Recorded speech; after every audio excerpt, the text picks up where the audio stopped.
이스라엘과 이란 이 양국 간의 갈등이 최고점에 이르면서 뉴욕 증시는 밀렸고 국제 유가가 7%대 폭등했습니다. 안전자산인 금도 약 2개월 만에 최고치를 나타냈습니다.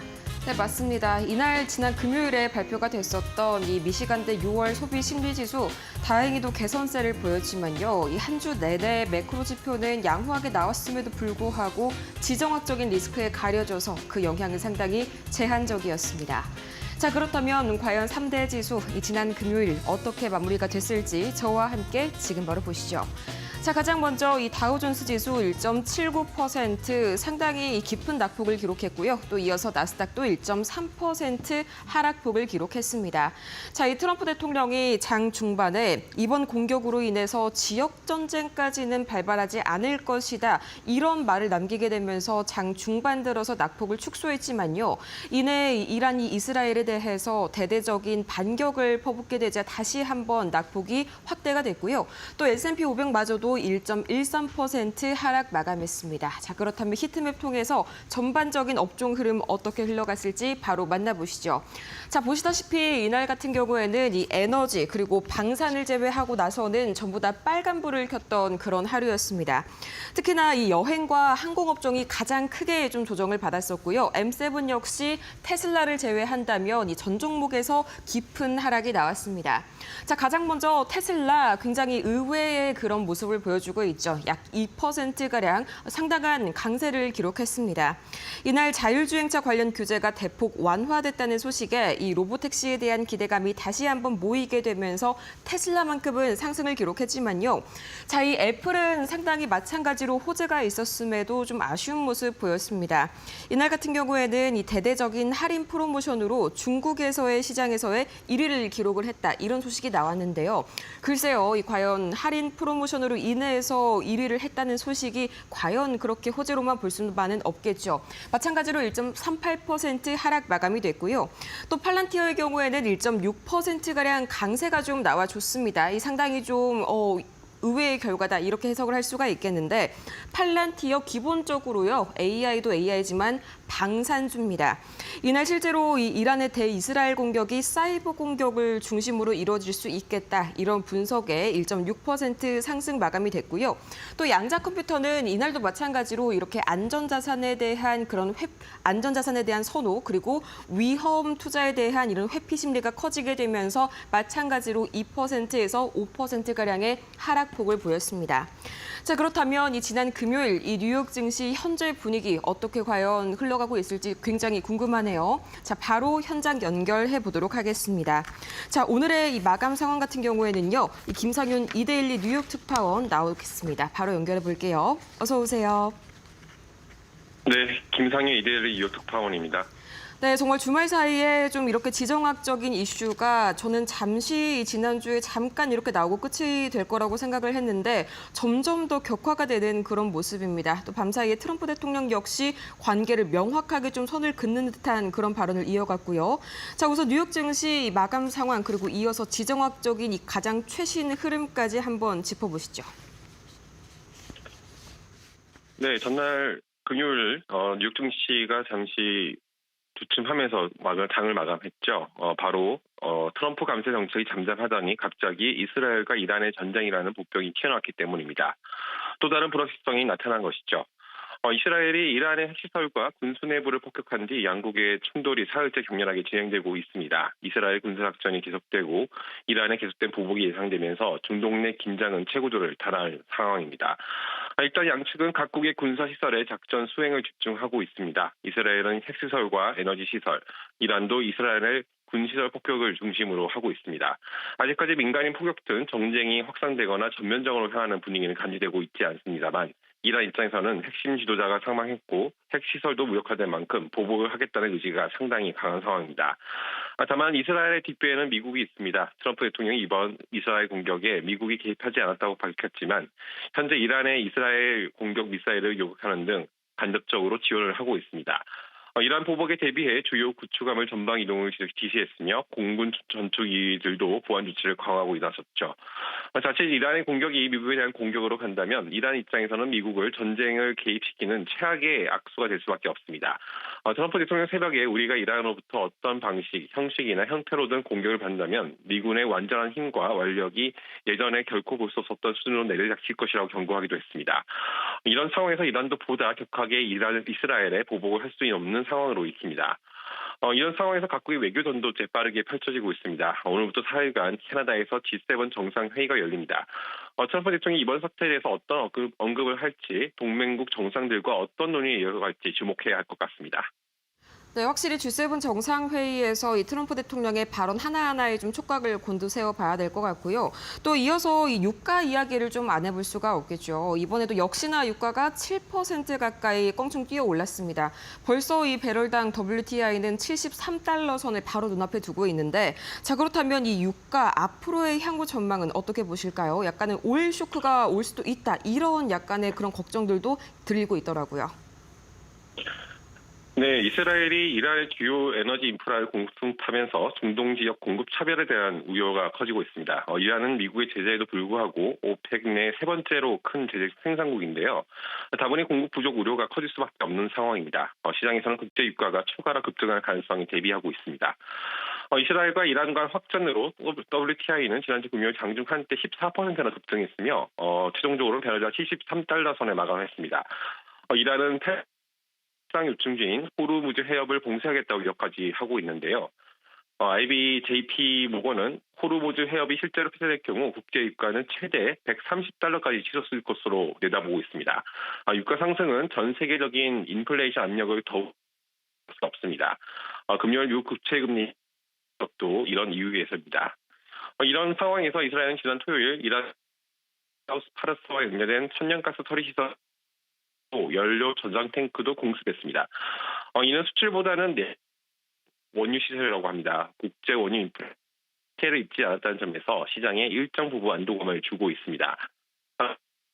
더 많은 이란 에너지 인프라를 타깃으로 삼을 가능성도 커지고 있습니다. 전쟁이 심화되고 보다 광범위한 피해와 대규모 민간인 사망 등이 동반된다면 위험 프리미엄은 폭발적으로 확대되면서 국제 유가가 더 빠르게 치솟을 가능성이 있습니다. 낮은 국채 금리는 증시가 내리는 좋은 환경이었지만 때로 간다면 증시가 다시 서거나 박스권에 갈 가능성이 있습니다. 국제 유가와 국제 흐름을 주시해야 합니다. 네, 확실히 이번에 제가 굉장히 좀 약간 위기의식을 느꼈던 게 그간 이란 지도부에게 있어서 어떤 이런 석유 시추시설 또 이런 천연가스 시설은 정말 마지막으로 정말 공격하지 말아야 할 최후의 보루였는데 이 부분을 건드렸다는 점 자체가 상당히 좀 부담스럽게 시장에 작용이 되는 것 같습니다.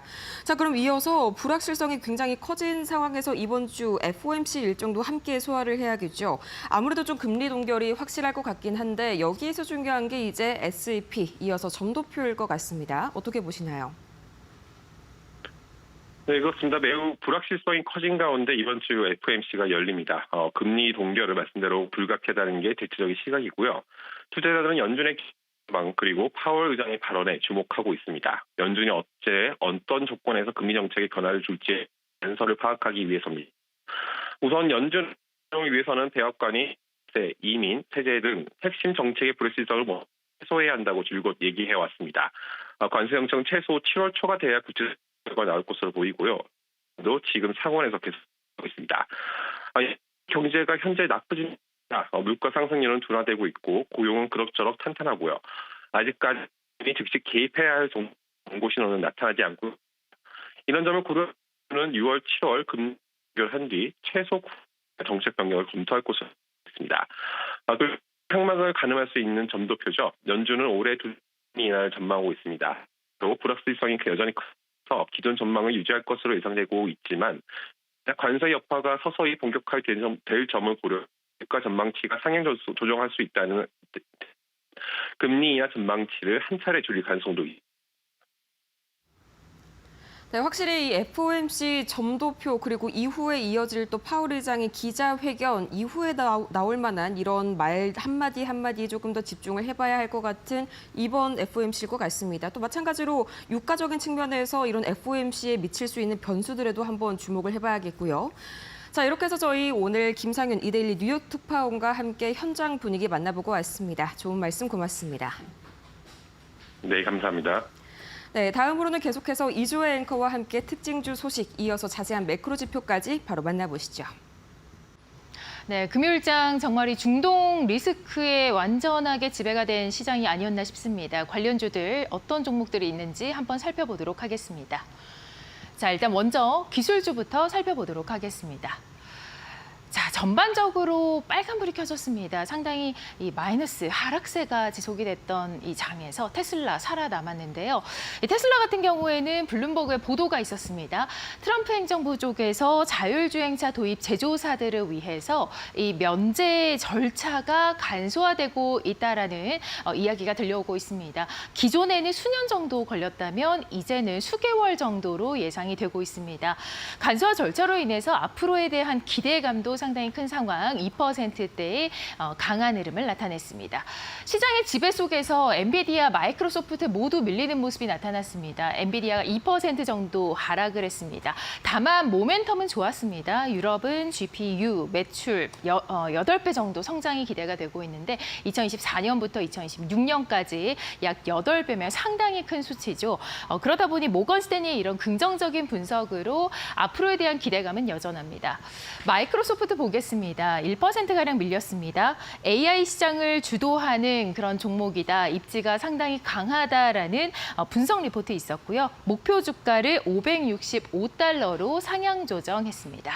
이어서 종목들 살펴보도록 하겠습니다. 실적 발표주 RH인데요. 6%대 급등이고요. 1분기 실적이 예상치보다도 양호했습니다. EPS 또한 시장 예상치를 크게 상회하는 모습이 나타나면서 7%의 강한 흐름을 보여줬습니다. 자, 중동 리스크가 상당히 컸습니다. 이란과 이스라엘, 이 양국의 분쟁 속에서 이 시장이 밀리는 모습이 나타났었죠. 관련주들 계속해서 보도록 하겠습니다. 항공과 호텔은 좋지 않았습니다. 그리고 반면에 이렇게 방산주라던가 또 에너지와 정유주들은 흐름이 좋았습니다. 이렇게 대비가 되는 모습이 극명하게 나타나고 있습니다. 힐튼이 호텔주죠. 중동 정세 불안으로 인해서 여행 수요가 둔화될 것이다라는 우려감 나오고 있고요. 0.82%에서 맥을 못 추는 모습이 나타났습니다. 노스롭그룹은 3%대의 오름세입니다. 뿐만이 아니라 로키드 마틴도 역시나 3%대의 강한 흐름이 나타났는데요. 중동 지정학적인 리스크가 고조되면서 동반해서 오름세가 보였습니다. 할리버튼은 5%대의 강한 흐름이었습니다. 유가가 급등했죠. 7%의 폭등을 나타내면서 정유주와 에너지주가 모두 오름세를 보였는데요.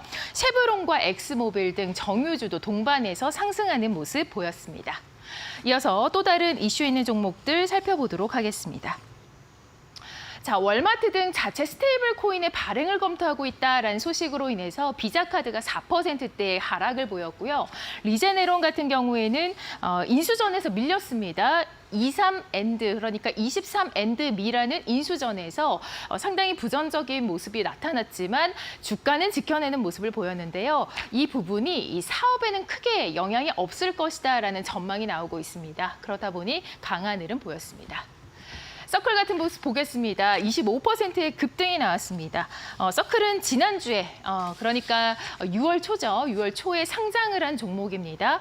코인과 관련한 모멘텀이 계속 살아있습니다. 쇼피파이에서는 USDC를 결제 시스템에 도입하겠다라는 이야기가 나오면서 흐름이 상당히 좋았고요. 실물 경제 활용 효과도 앞으로 기대되고 있습니다. 네, IB 투자 의견 보도록 하겠습니다. 자, 미국의 최대 페인팅 업체입니다. 셔인 윌리엄즈인데요. 6%가량 밀렸습니다. 주택 시장이 워낙에 지금도 좋지가 않고 계속해서 고금리 기조가 지속이 된다면 앞으로 부정적인 전망이 예상되고 있습니다. 회복세가 더딜 것으로 예상이 되면서 투자 의견이 중립으로 하향 조정됐을 뿐만 아니라 목표가도 385달러로 하향 조정됐습니다. 자, 넷플릭스 보겠습니다. 약간 밀렸죠. 제한적인 하락세가 나타나는데요. 2030년까지 가입자가 계속해서 증가할 것이다라는 전망이 나오고 있습니다. 목표가 1,425달러로 상향 조정 리포트 나왔습니다. 지금까지 특징주 살펴봤습니다.